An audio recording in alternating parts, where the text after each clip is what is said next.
It's a bill Kansas home and property owners are not a fan of paying, as people are shelling out more for property taxes and drastically increasing in the last few years. Yeah, one of the approaches Republican leadership and the State House considering now to address this is to cap valuation increases. Sean Logging takes a look at the plans and why voters would have a say on this one. Sean?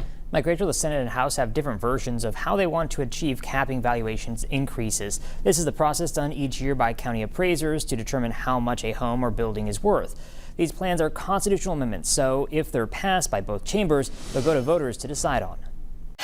Meaningful property tax relief. Property taxes are the two words getting a lot of attention among state lawmakers because they know it's what voters want. That they want property tax relief. One way Republican leadership in the House and Senate want to accomplish this is by addressing the property valuation part of the equation that determines property taxes. Housing values skyrocketing.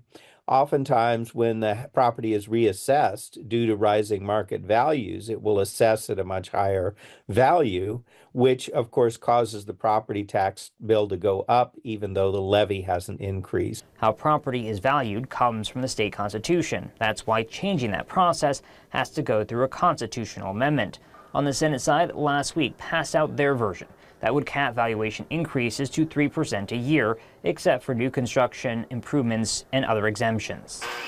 The House plan introduced last week would set valuations to fair market value or the average fair market value, whichever is less. The time frame for setting the average would be set by the legislature.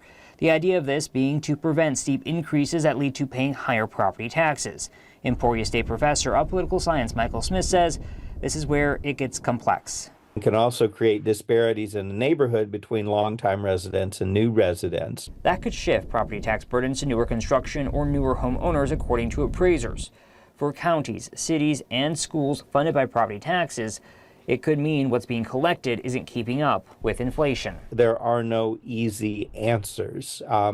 It's kind of like performing microsurgery with a sledgehammer.